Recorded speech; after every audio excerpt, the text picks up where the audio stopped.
At 166-813 M41, after months of preparation and deployment, the heavy guns of the 3rd Death Corps of Krieg Siege Regiment opened fire. It was to be the first shot fired in a conflict that would last 18 years. A brutal war of attrition fought across trenches and underground tunnels against an enemy who only grew more powerful as they fed on the destruction. In the dust of the Van Meerslen wastes, the Siege of Vraks had begun.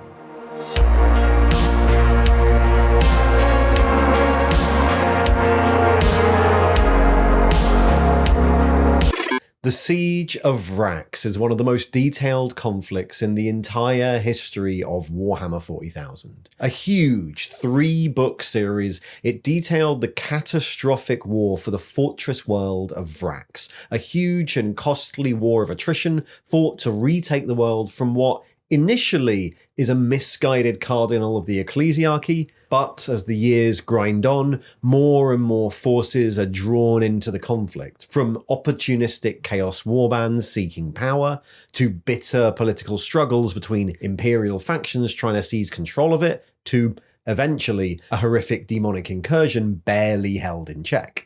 It's a real labour of love, a semi-historical conflict with a massive dose of grim dark fantasy. It features massed trench warfare and brutal infantry advances, high-speed tank battles across toxic waste, but also issues with supply lines or recruitment, and at the same time, space battles and warp rifts and magical entities. It starts with the thundering deployment of the Astra Militarum against a traitor militia, and ends up involving 4 different Space Marine chapters, numerous Chaos Marine warbands from Death Guard to the Alpha Legion, the Grey Knights, the Inquisition, and hordes of demons.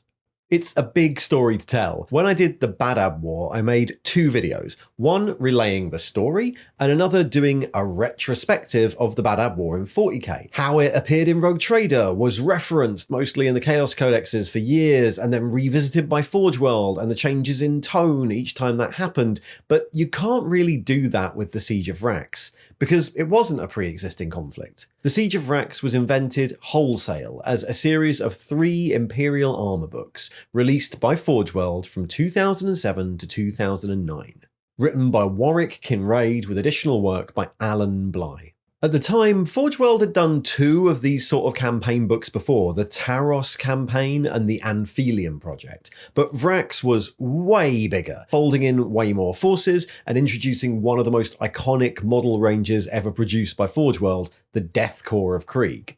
It covered the 18-year war in incredible detail, including the politics behind its prosecution and the slow climb from a World War I style trench conflict to a colossal demon incursion. In fact, though it goes into great detail when it described individual actions and battles, the interesting thing for me was always the behind-the-scenes movement, the petitioning required to be allowed more forces, the internal politics between imperial organisations who want the war to be prosecuted differently or think other things are more important, and the machinations and appeals to honour required before more elite forces like the Astartes can get involved. It's a really good example of how the Imperium's stupid, slow, overly bureaucratic war machine actually works. Or doesn't.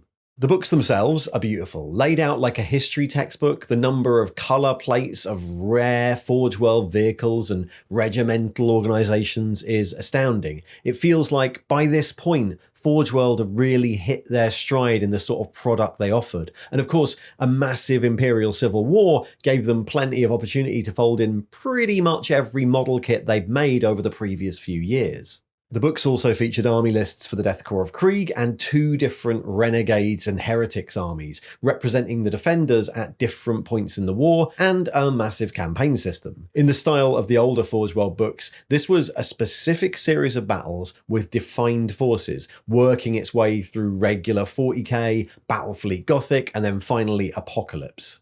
The story itself was maybe a bit ambitious. There was a fair few strange plot holes and weird mistakes dotted around, but this was tidied up in 2015 when a second edition was released for 7th edition 40k. The second edition was just a single book that covered the first 2/3 of the story, had updated Krieg and Renegade army lists, and tied up a lot of those loose ends in the original plot. It didn't finish the story because the trend then was to sort of set it up and let you decide the ending. But I'll be working from both those books in this video, but be warned, I've edited this as much as I can, but it's a long one. So, much like everything in 40k, our story begins years earlier and on a completely different planet, the cardinal world of San Arturus in the Scarus sector, home of a few famous 40k characters, where in 366-804 M41, the Cardinal Astra Borgia died and was replaced by his protege, Cardinal Zafan. Enter the villain, as much as there is only one villain in a 40k story.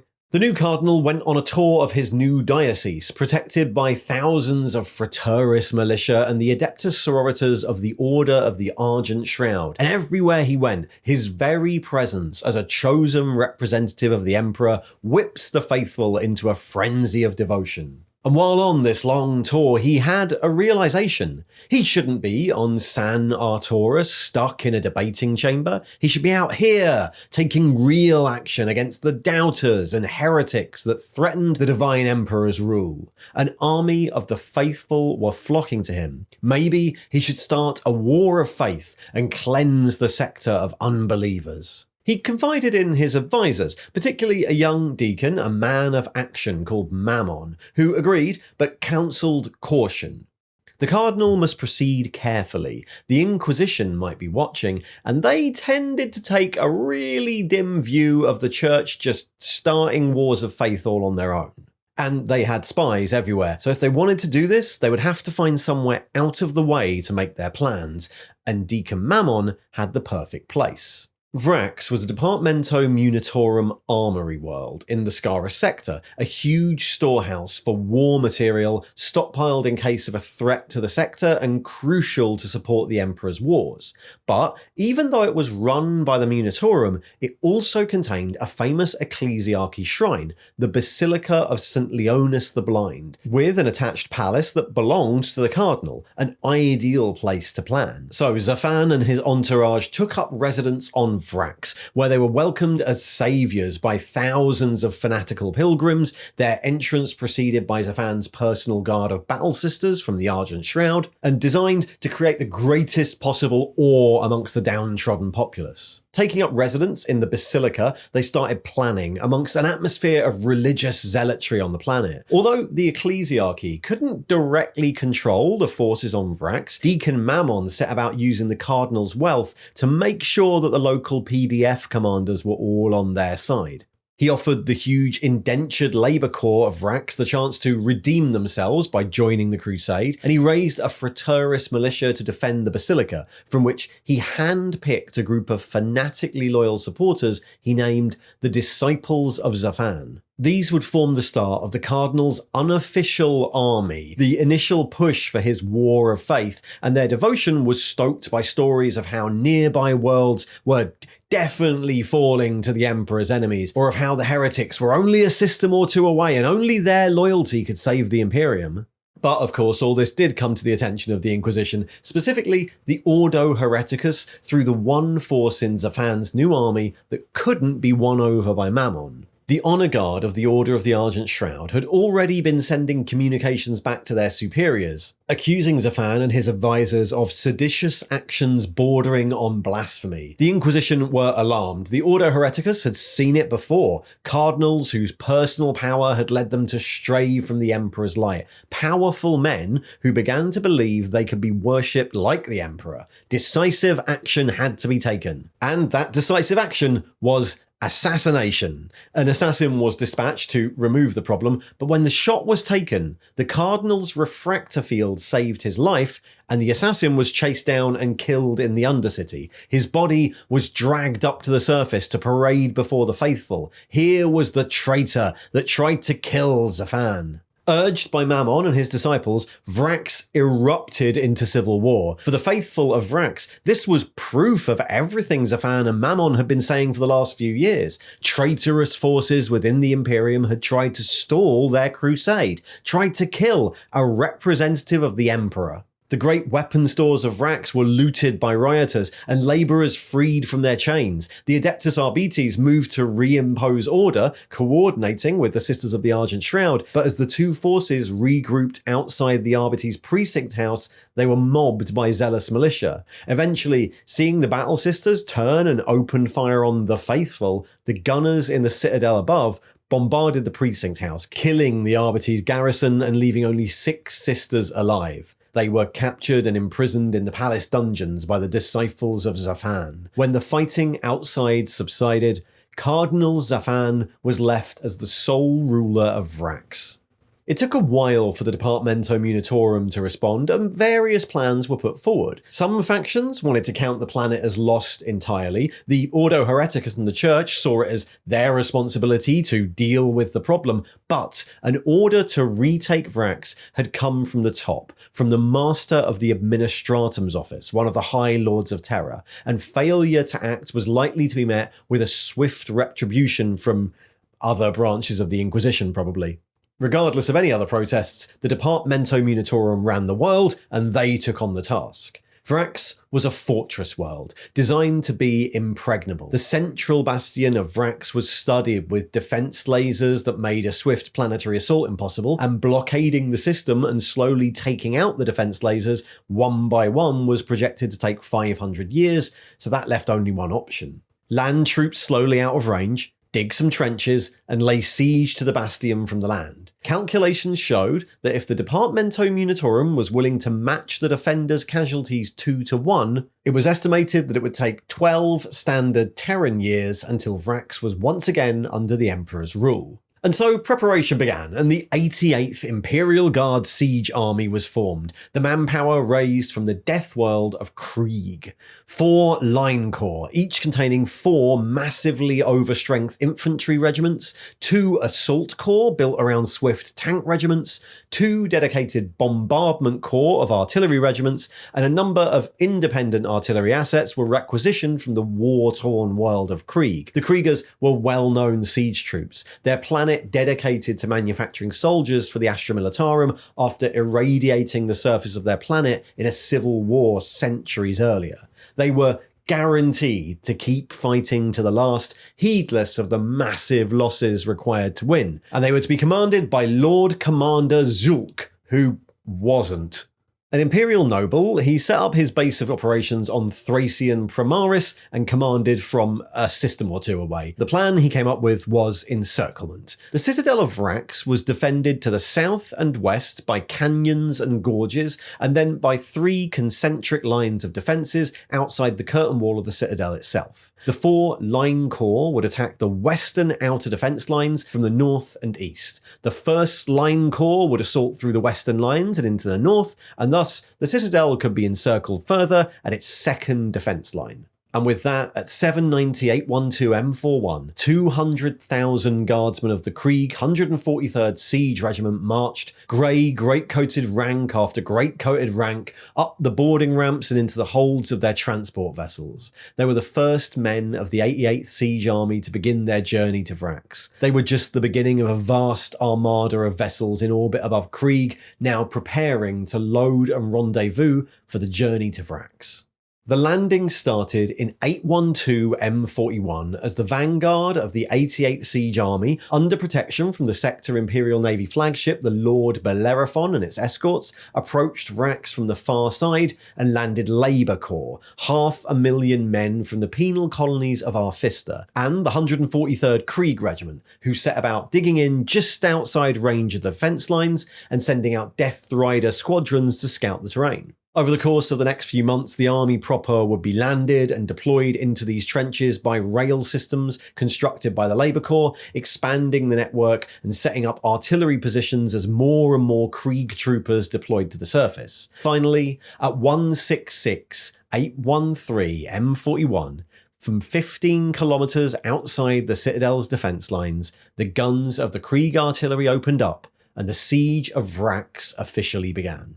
Heavy mortars and earthshakers assaulted the outermost defence lines 15 kilometres away, and the first scouts crept forward, digging foxholes that would be widened and joined up into trenches over the coming weeks. But they did so under fire, because the forces on Vraks had also been busy. The coup on Vraks had resulted in a brief power struggle as the various commanders sought to establish a pecking order, but a new command had eventually been established under the Cardinal, and a formidable force, millions strong, had been assembled. Much of the Labour Corps in position on the planet had soon been put back to work, strengthening the defences, but a huge proportion of them had been drafted into the military alongside the itinerant pilgrims that formed the Fraterus militia and the old departamento workforce of administrators given basic training and armed from the stores. Ranked above them in quality were the Garrison Auxilia, the standing planetary defence force of Vraks, and then above them the Disciples of Zafan, fanatical fighters, often hand-picked because of previous military experience and forming dedicated veteran regiments or enforcing brutal discipline amongst the rest of this new army. They were supported by artillery, heavy weapons, and the millions of reserve and mothballed armoured vehicles from the Citadel's stores, often older but still effective models like the Malcador tank. The defence lines were well built, well maintained, and well defended, but that didn't matter. The 88th Siege Army had a schedule to keep.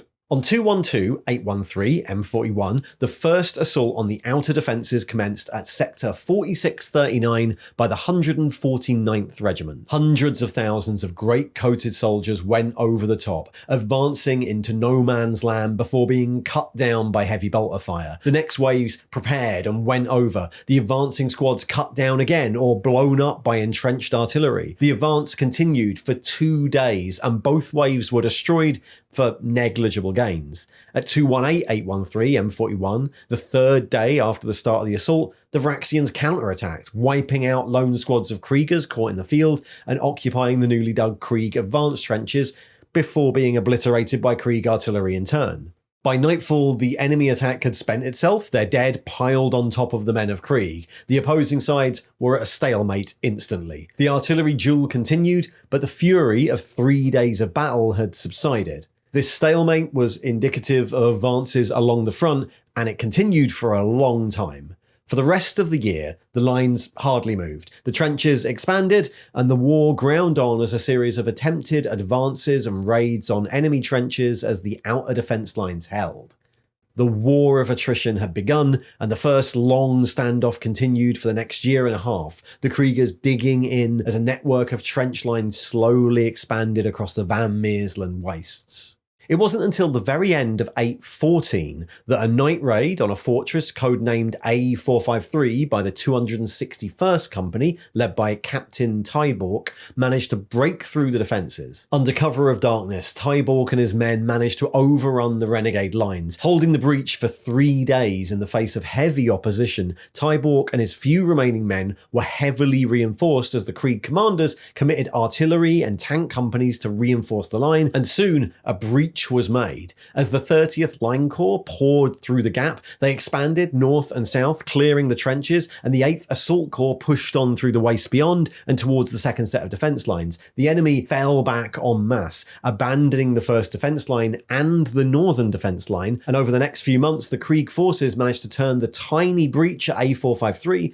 into a general advance. However, in early 815, still advancing, the 1st Line Corps was subjected to the first big concerted Vraxian push of the war as the 19th Siege Regiment, all the way over on the flank of the northern advance, were counterattacked by massed armour regiments that had been mustered in secret in the northern Van Meersland wastes. They ploughed through the 19th, and the entire 1st Line Corps, caught in the open, were forced to halt and withdraw. A massive tank battle erupted across the wasteland between the defence lines as Krieg armour from the 15th Tank Company were brought in to reinforce the regiment. After days of fighting and at a loss of huge numbers of vehicles, the counterattack was blunted, but the Krieg's advance had been slowed. After the sudden rush of the breakthrough and the crisis of the 1st Line Corps, the advancing regiments of the remaining 3 corps were ordered to halt. There could be no headlong charge into the second defence line, but a steady, cautious advance. Yet again, the Krieg forces set to entrenching, and the lines spread across the wastes. By early 816, the Krieg regiments were once again in a position to advance, but despite all-out attacks being launched on the second defence lines, this time nothing could break through. Despite the 88th Siege Army's massive logistical support, for the next few years, the defence lines still held and the attrition continued. But as the siege ground on, unexpected help had arrived for the defenders of Vraks. Unknown to the Imperial forces and posing as loyalist Space Marines to get through the Imperial cordon, a small force of Alpha Legion traitor Marines had landed on Vraks, bypassed the lines and entered the citadel, led by a warlord called Arcos the Faithless. Arcos and his followers presented themselves at the citadel, posing as allies and promising to help the Cardinal's righteous cause. Vraks, Lord Arcos advised, was the anvil on which the Scaris sector could be cleansed. He promised more allies to follow. Other allies would hear of Vraks and they too would join the fight. And in the meantime, he could train the defenders of Vraks and offer a corps of veteran troops. It's unknown exactly how much the Cardinal believed of this, but after 7 years of gruelling warfare, Lord Arcos's aid was graciously accepted.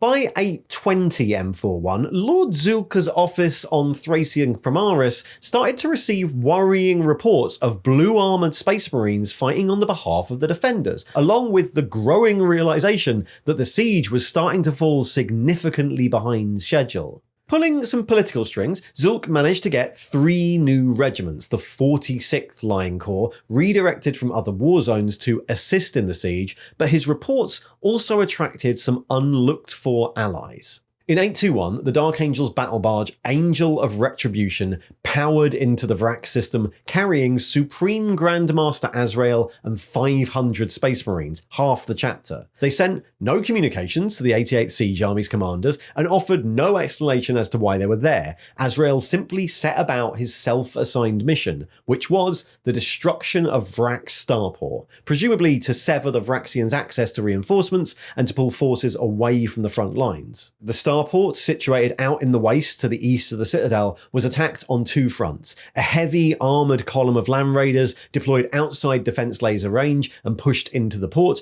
while Thunderhawks delivered a strike force onto the Balan Trench Causeway, the main route to the ports, destroying that road and denying the port's defenders any reinforcement.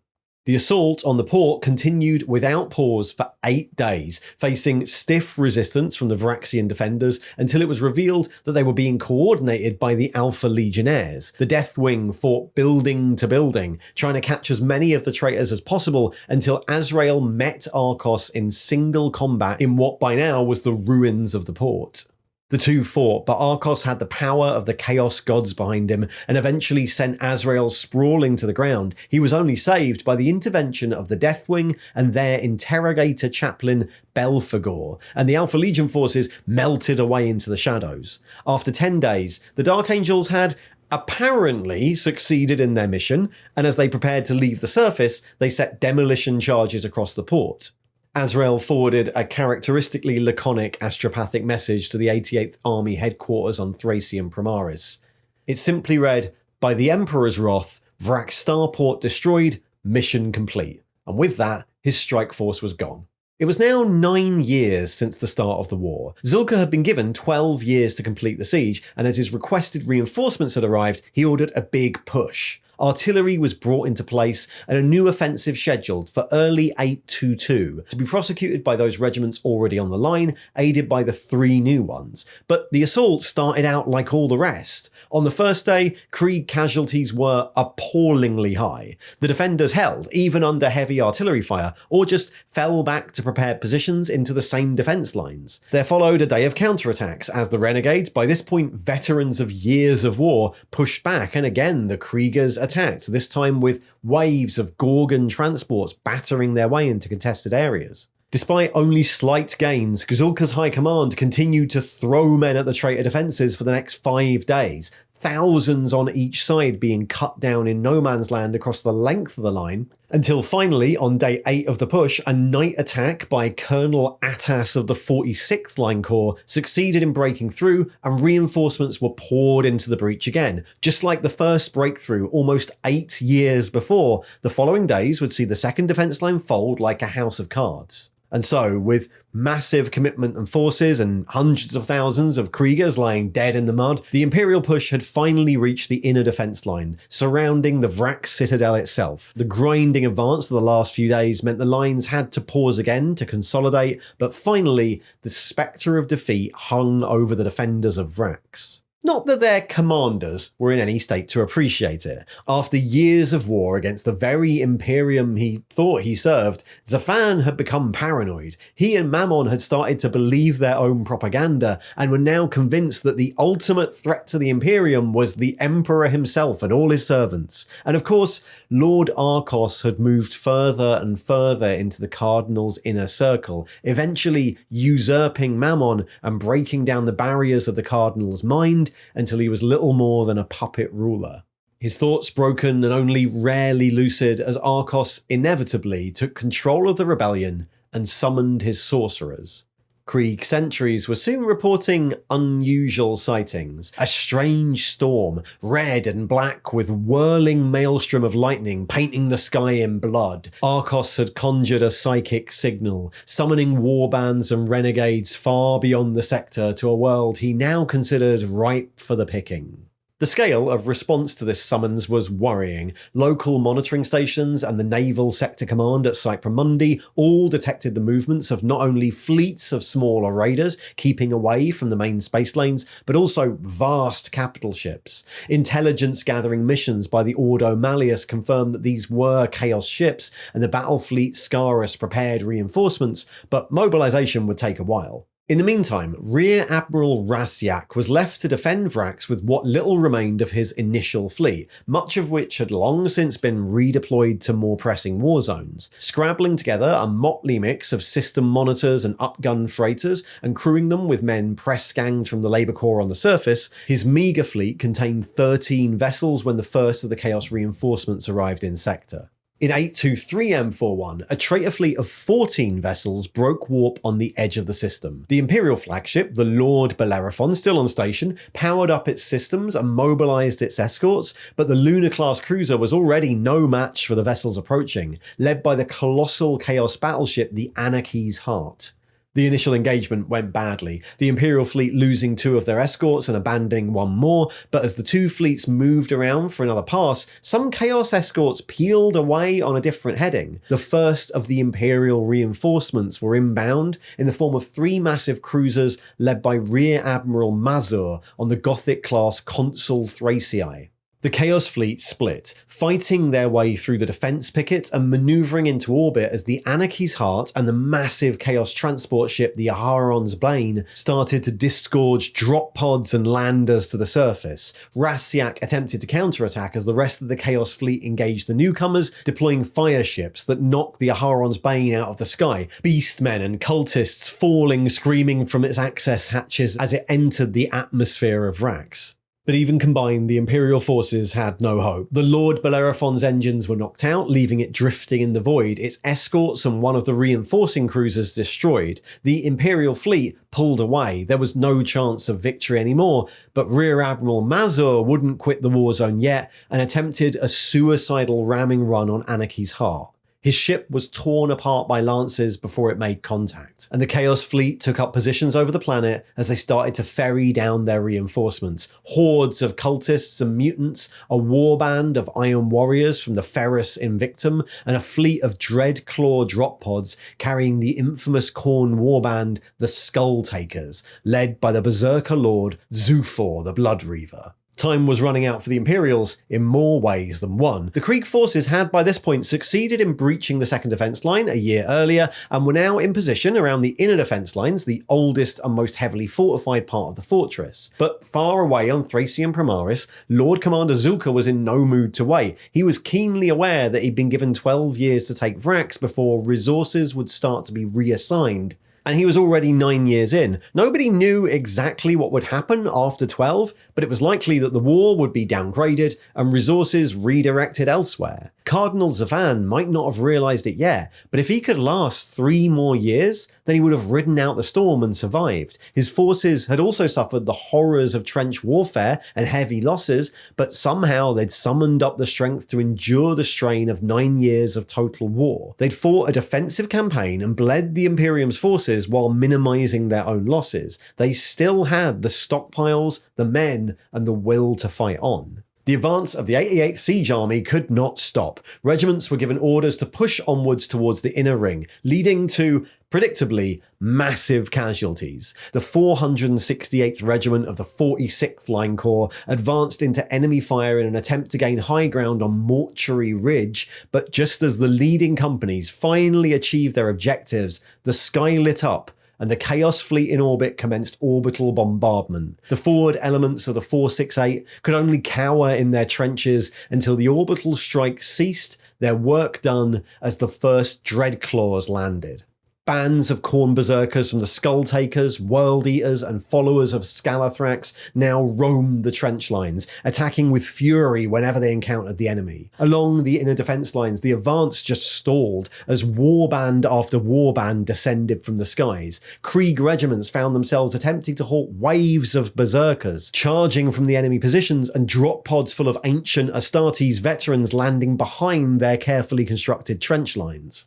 In a stroke, the war had changed, from a slow-moving battle of attrition to a fluid close-quarters assault, and the Krieg forces were just unprepared. Their forces fell back, confused as their ability to dictate the course of the battle was taken from them. Greater still was the issue of supplies. The loss of the Vraks system had left the 88th Siege Army stranded, with its supply lines severed. The replacement men, guns, ammunition, fuel, and stores needed to maintain the momentum of war could no longer be brought in. It was a dire situation. So dire, in fact, that a Departamento Munitorum investigation was launched into why this had happened, with the full power to remove the High Command of the war if necessary.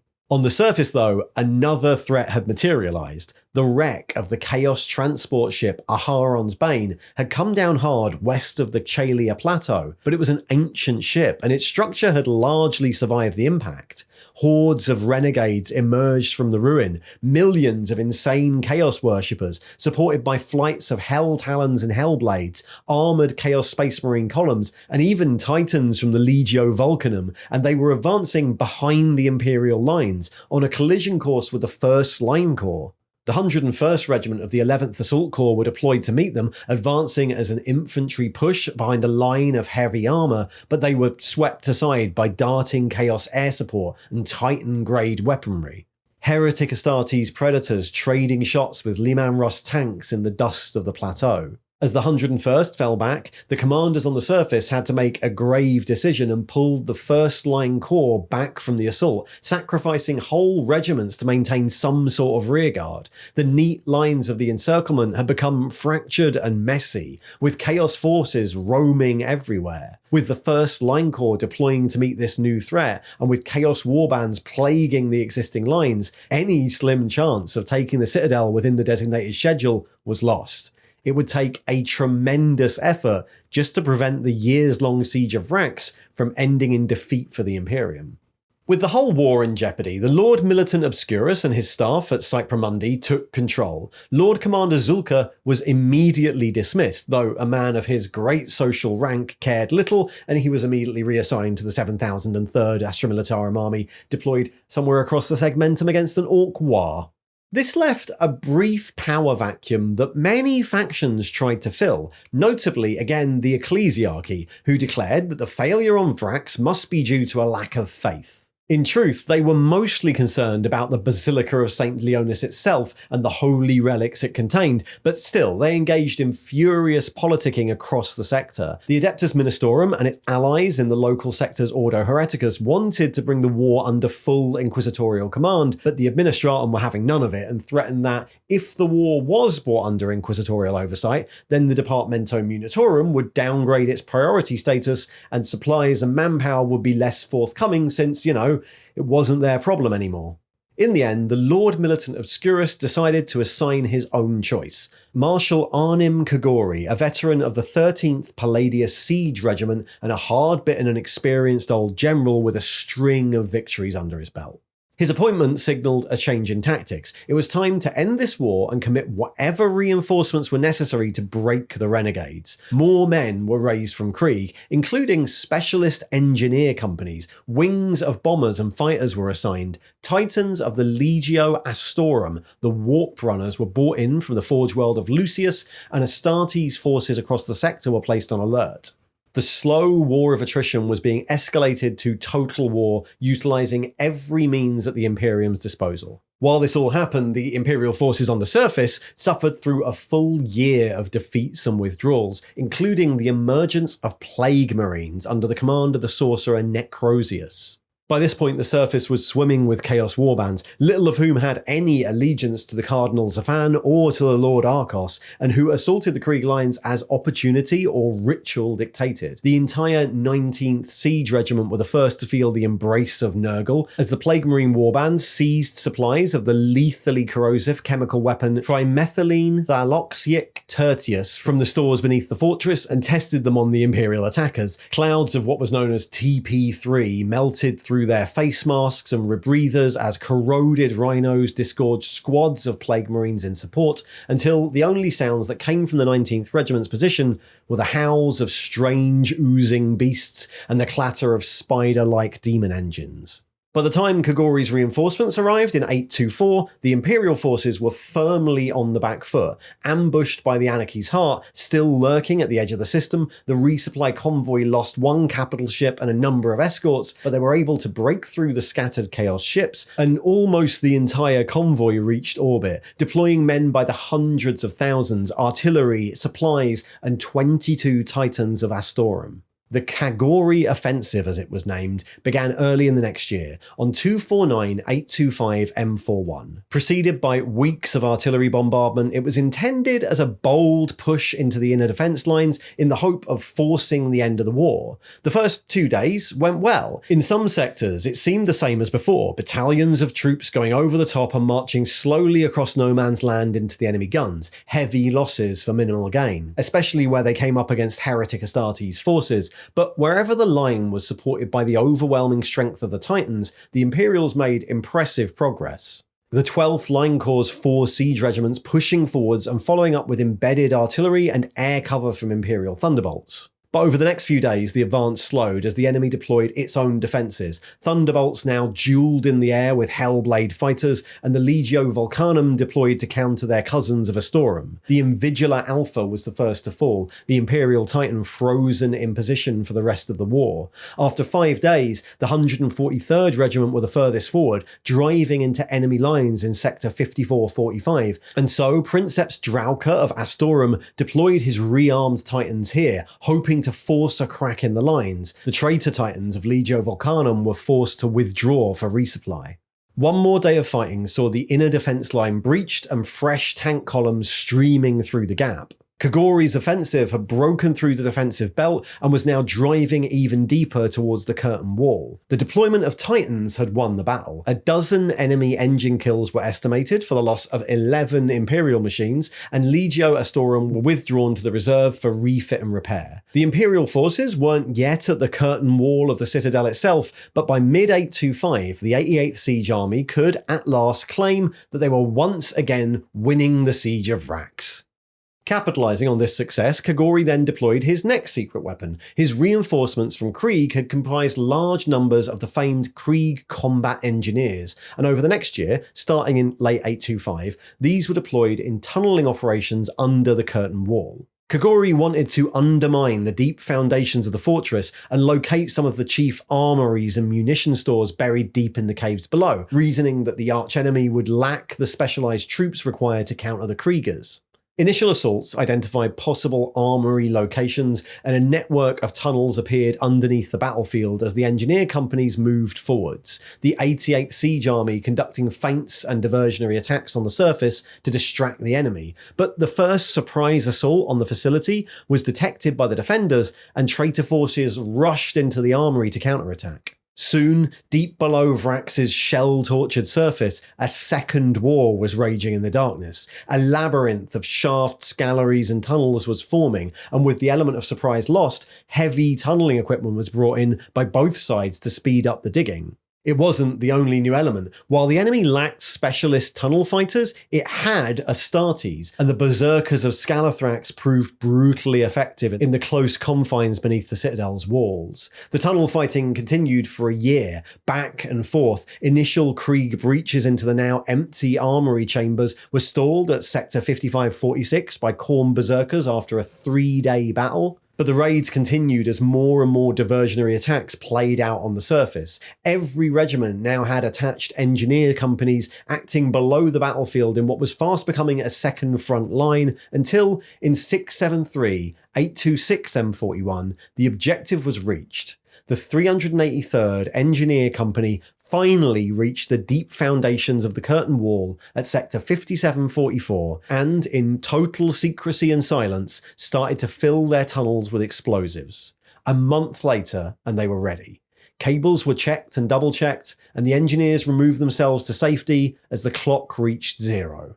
A massive shockwave thundered down from the underground tunnels, blowing earth and rock back through the entrances. The ground began to tremble violently as yellow flames shot dozens of meters into the air, followed by dense columns of smoke and then debris behind it. The black column of rock and masonry rose up and up, forming a broad mushroom cloud until it peaked and began to tumble down. As the smoke cleared, a whole section of the curtain wall was gone, replaced by rubble and a giant crater. The 88th Siege Army had their breach. Waiting for this, the 308th Regiment, sheltering in their trenches, opened fire as a wave of Gorgon transports gunned their engines, surging forward supported by waves of Liman Rus and Macarius tanks. When they hit the rubble of the breach, the Gorgons emptied their bays, Krieg troopers swarming into a desperate infantry battle as the transports reversed away, the Imperials pouring forces into the breach, but the enemy had been quick to respond to the explosion, and the initial infantry assault was stalled, first by the inability of their support vehicles to navigate the rubble,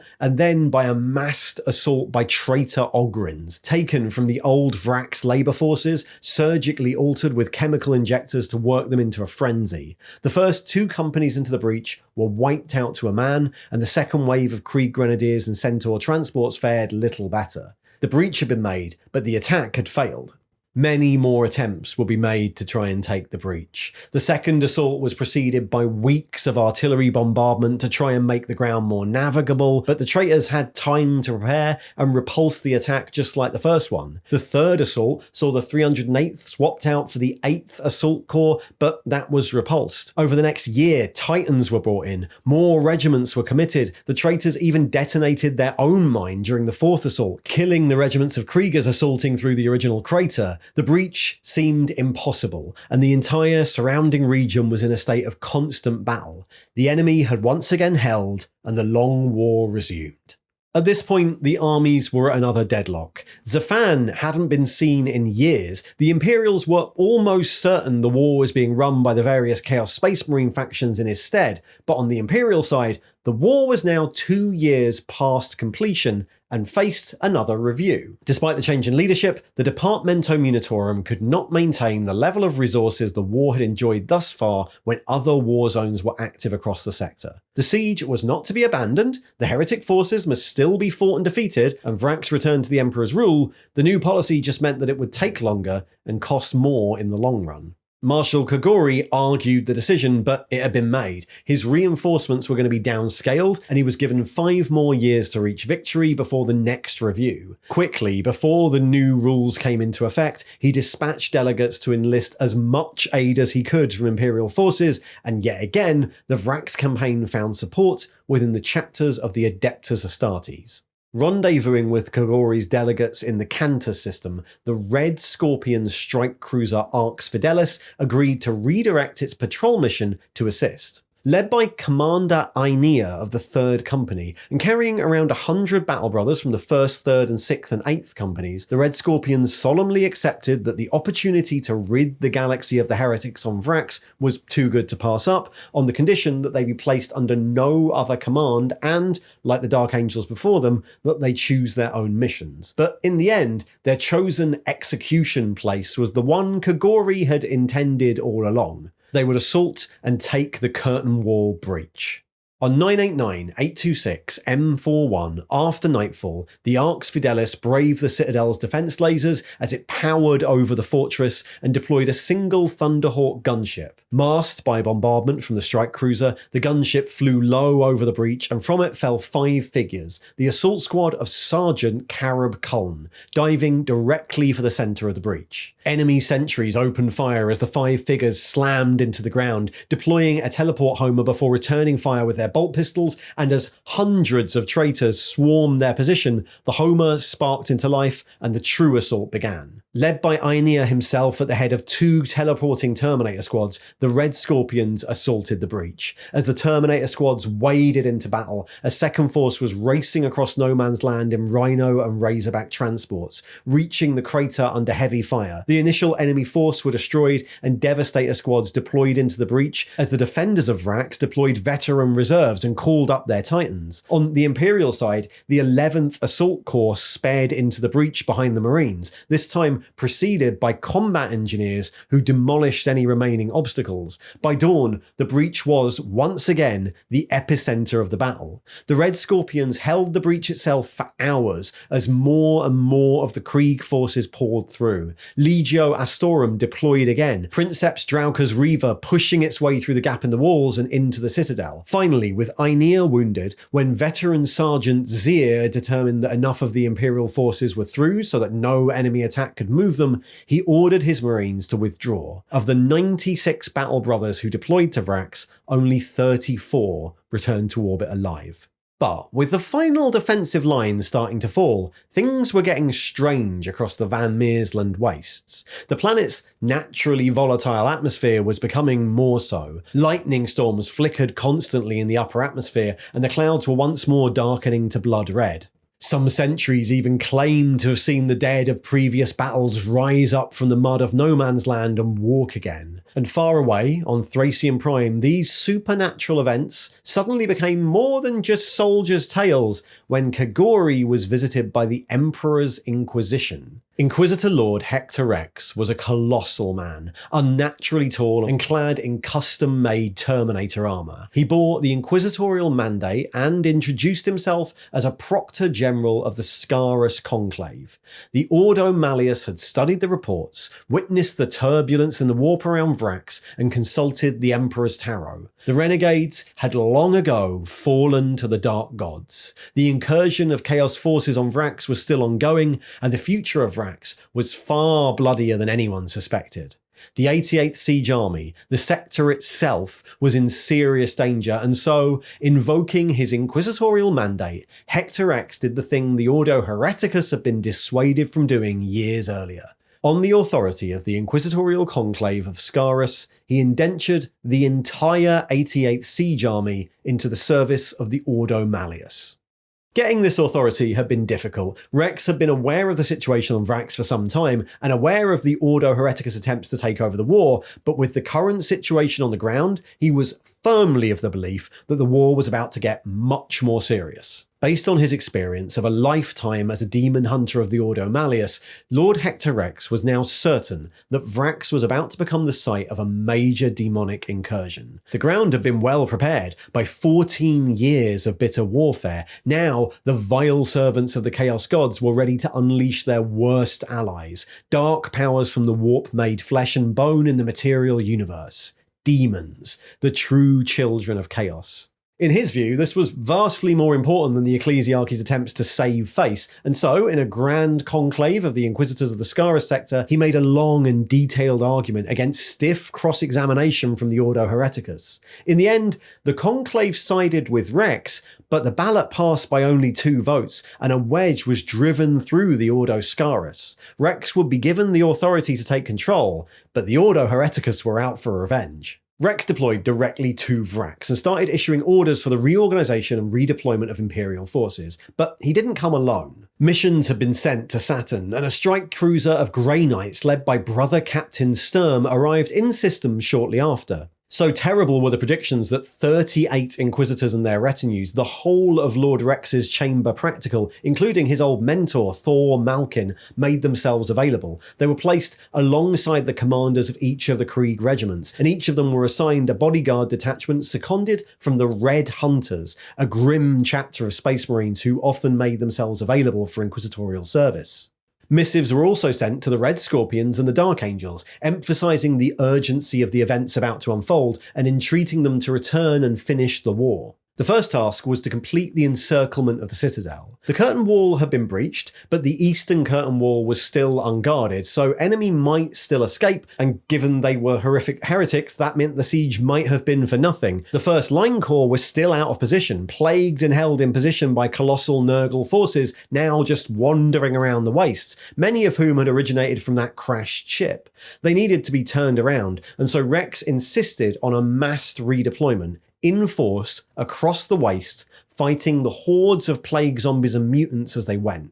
The massive manoeuvre commenced on 273-827 M41, with the 7th and 11th Tank Regiments swinging around and the 36th Line Corps opening bombardment fire with smoke shells to cover the advance. But when the enemy returned fire, their bombardment was much more deadly, and clouds of TP3 turned the wastes east of the citadel into a green hell. Casualties were high, but the tank regiments, sealed against the environment, fared well and pushed through the Nurgle positions. But over the next 8 days, as Plague Marines joined the battle and hideous spawn careened out of the green fog, the assault slowed to a crawl. With the offensive at a deadlock and under pressure from their inquisitorial overseers, the Krieg commanders authorised their own deployment of chemical weapons against the enemy, coating sectors 5945 and 6045 in a toxic soup that would make them uninhabitable for millennia. If that choice helped at all, that went unrecorded, because the poisoning of Vraks was just what the sorcerers of Nurgle had hoped for. The first warp rift opened in sector 5944, and the demonic legions of the Great Unclean One, THREE the Bloated, emerged into the green-tinged light of Vraks, spreading diseases wherever they went. At this point, the Great Imperial redeployment had reached one of its key objectives, Armoury 5944, and elements of the 61st Tank Regiment and 262nd Siege Regiment under Inquisitor Vokes were fighting Plague Marines in the Armoury silos when the legions of THREE descended on them. The fighting was ferocious. Vokes and his stormtrooper bodyguard attempted to stall the Great Unclean One, but the Inquisitor was hit by the demon's great sword and decayed into nothing before his men. But as the demons moved onwards, there was a flash of teleportation lights, and the forces of the Grey Knights appeared, watching in reserve for just such an event to occur. The strike cruiser above bombarded the site with pinpoint lance fire as the Grey Knights carved through the traitors, plunging deeper and deeper to clear the armoury as their leader, Brother Captain Stern, fought THREE on the surface, eventually banishing the demon back to the warp. Thousands had died to get this far, but with the purging of Armoury 5944, the great deployment was complete, and the 1st Line Corps were, once again, able to go on the offensive. The citadel was finally fully encircled, and the traitors were now trapped.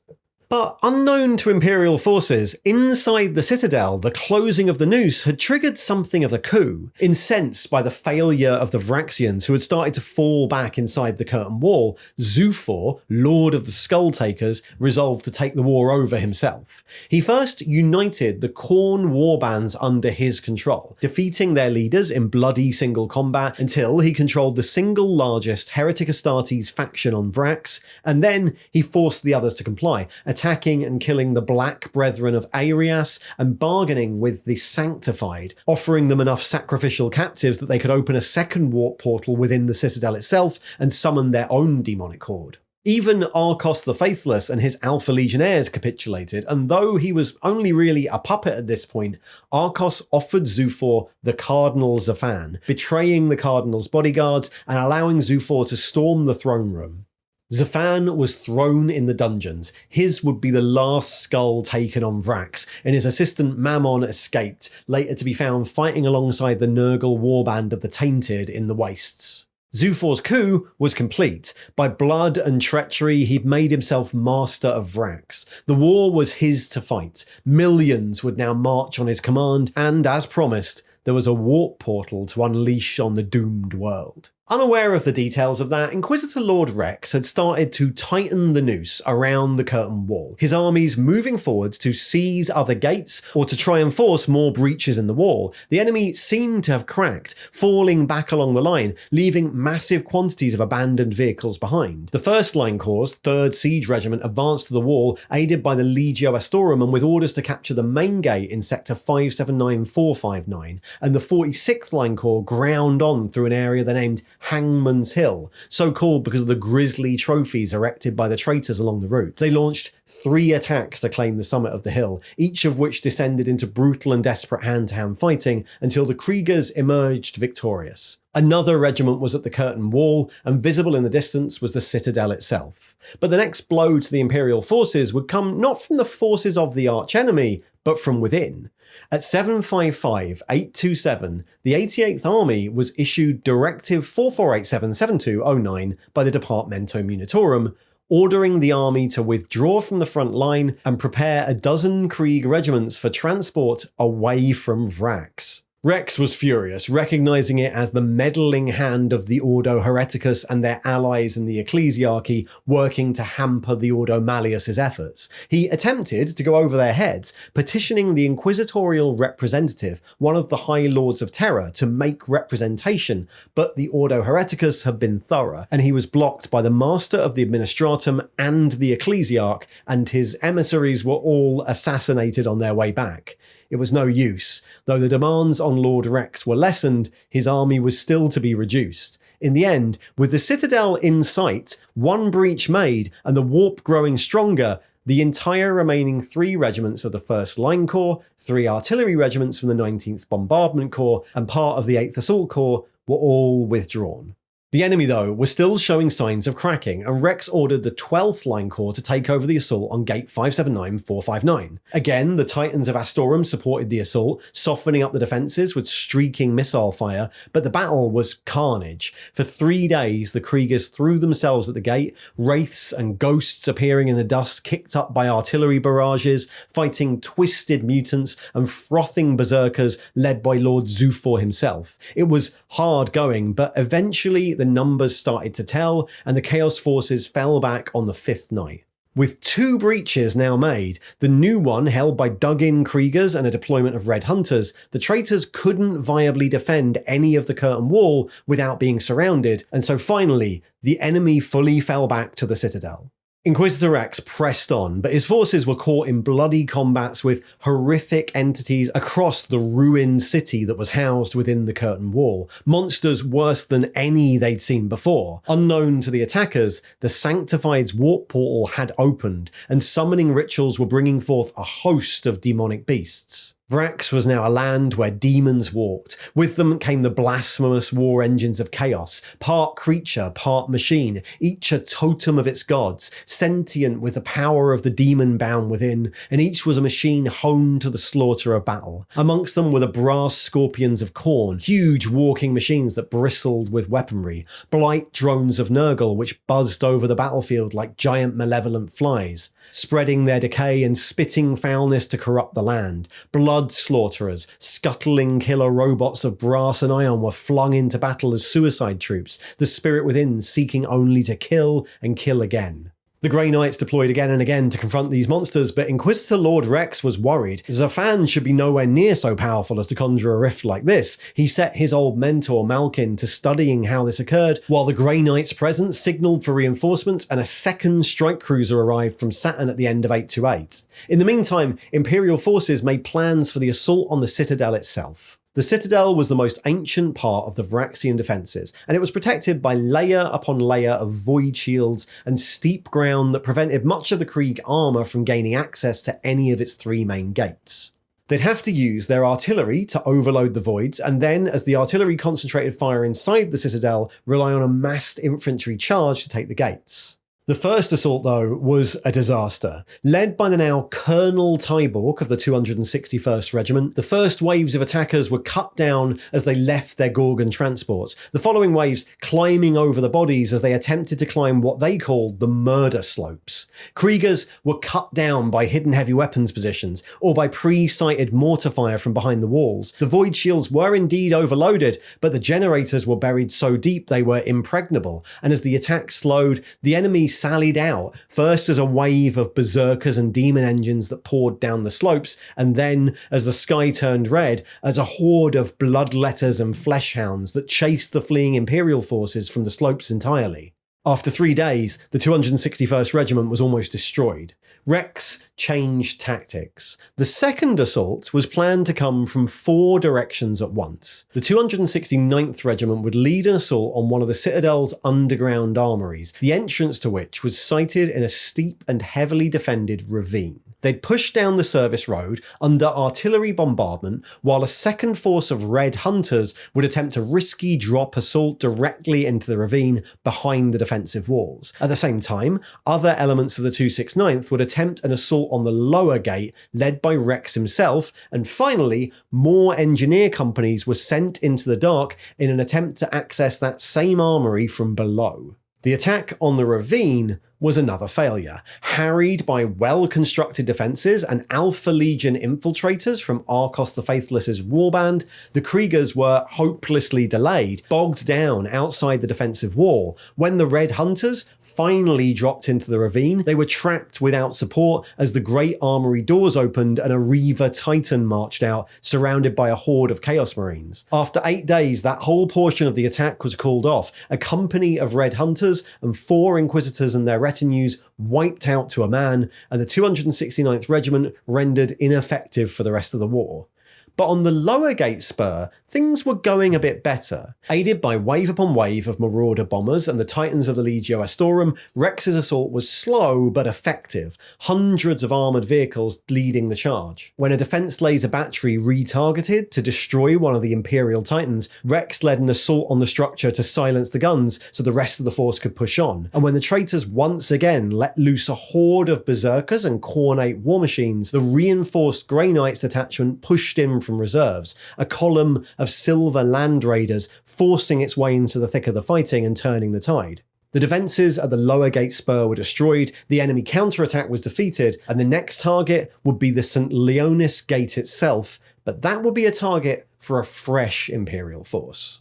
At 159-830 M41, the Red Scorpion ship Sword of Odon arrived in system, carrying their chapter master, Lord High Commander Ortis, along with 400 battle brothers, almost half the chapter, come to complete the mission they'd started almost 4 years before.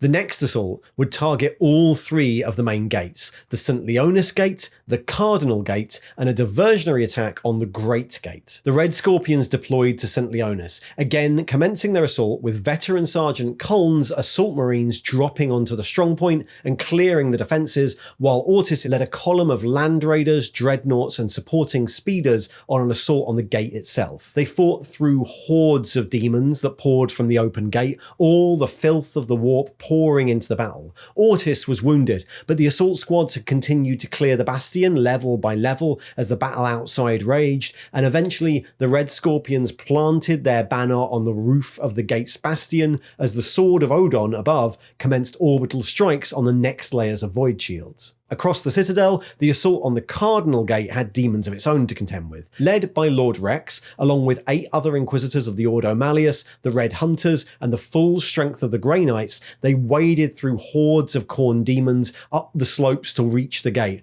warp rifts opening in the storm above them until, with a great bellow, the bloodthirster Angrath the Unbound materialised. The Imperial assault was stalled as the Grey Knights redeployed to meet their enemy, but the Bloodthirster just knocked them aside. Even Brother Captain Arcturus of the Reinforcing Brotherhood was defeated and collapsed, his psychic powers spent attempting to assault the creature. It was only Inquisitor Rex who finally managed to defeat the Bloodthirster in single combat, the giant Inquisitor trading blows with the massive demon's Axe of Khorne until, pushed beyond the limits of any mortal man, Rex finally managed to plunge plunge his sword into the bloodthirster's chest and banish Angrath back to the warp.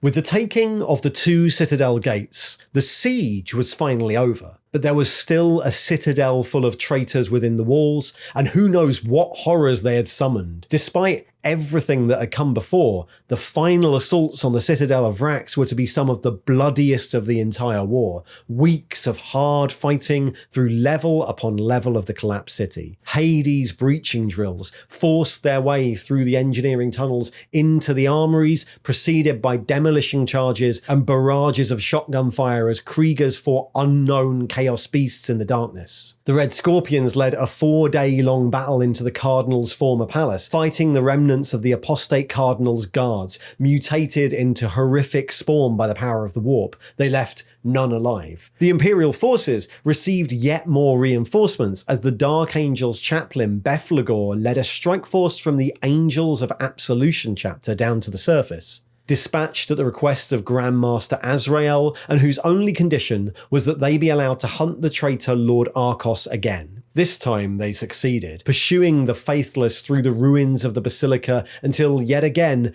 Belphegor met Arkos in single combat, eventually knocking him down and taking him away in chains. And THREE and his Grey Knights cleansed the Priory of the Sisters of the Argent Shroud, discovering not only the original 6 sisters, half-starved and maddened after 18 years in the dungeons, but also what remained of the Cardinal Zafan, whom Zhuthor had given over to the warbands of Nurgle, and who was now a screaming spawn of chaos. The Grey Knights put the thing that had once been the Cardinal to the torch, and in guarded secrecy took the sisters away for questioning. By the middle of 8:30, only one target remained, the warp portal still active in the heart of the Citadel. The assault on this was conducted by the Grey Knights, led this time by Brother Captain Stern, who fought the demon prince Uraka Warfiend in the depths of the fortress and, defeating him alongside his brothers, psychically sealed the portal once and for all. And with this, at 4:14, 8:30 M41, the Siege of Vraks was officially declared at an end. The projected 12-year campaign had lasted almost 18 Terran years. It had seen the deployment of 34 Krieg regiments and the loss of an estimated 14 million Imperial Guardsmen. Nothing of value had survived. The planet's infrastructure had been destroyed by years of artillery bombardments and the stockpiles of weapons and munitions used up by the defenders. The surrounding landscape was left poisoned by the deadly residue of chemical attacks, unstable from undermining and crisscrossed with abandoned trenches. On Rex's recommendation, the system was interdicted, inquisitorial beacons placed near the Mandeville points, and naval patrols scheduled to watch for any suspicious activity. The Ordo Malleus refused any request for passage to the surface, even when the Ordo Hereticus petitioned to search for the relics of St. Leonis in the ruined basilica. The bones of Leonis were never recovered. The 6 surviving sisters were executed by the Grey Knights after a thorough interrogation. Despite remaining loyal, 18 years of exposure to the forces of chaos meant they were considered too dangerous to return to their priory. Again, the Ordo Hereticus and the Ecclesiarchy attempted to intervene, naming them the Martyrs of Vraks, but by this point, Inquisitor Lord THREE was considered one of the greatest Imperial heroes of the time, and it was him that signed the warrants. Lord Arkos and 15 of his Alpha Legionnaires were returned to the Dark Angel's Fortress Monastery and never heard from again. But Zhuthor and his Skull Takers were never captured, likely escaping through the warp portal in the final days before returning to plague the Imperium many times over the next few centuries. And as for the instigators, no trial could ever be held. Deacon Mammon was never found, rumoured to have attained demonhood out in the wastes, though this was never confirmed, and the thing that was once Cardinal Zafan was executed by the Grey Knights in the final battles. And finally, as the war ended and the last trenches were cleared, the thousands of Krieg survivors marched solemnly up the ramps of their transports for deployment to whatever war awaited them next. The war for Vraks had been won by the Imperium, but as usual, at a staggering cost to itself, and with nothing to show for that but another dead world. Thanks for watching. Wow, if you'd like some videos that aren't that long, then Yeah, there's probably one coming up just to the right there. You can watch that. Promise it won't take as long as this. And if you'd like to support the channel, and maybe buy me some cough sweets, then there's some links to all that in the thing below. See ya!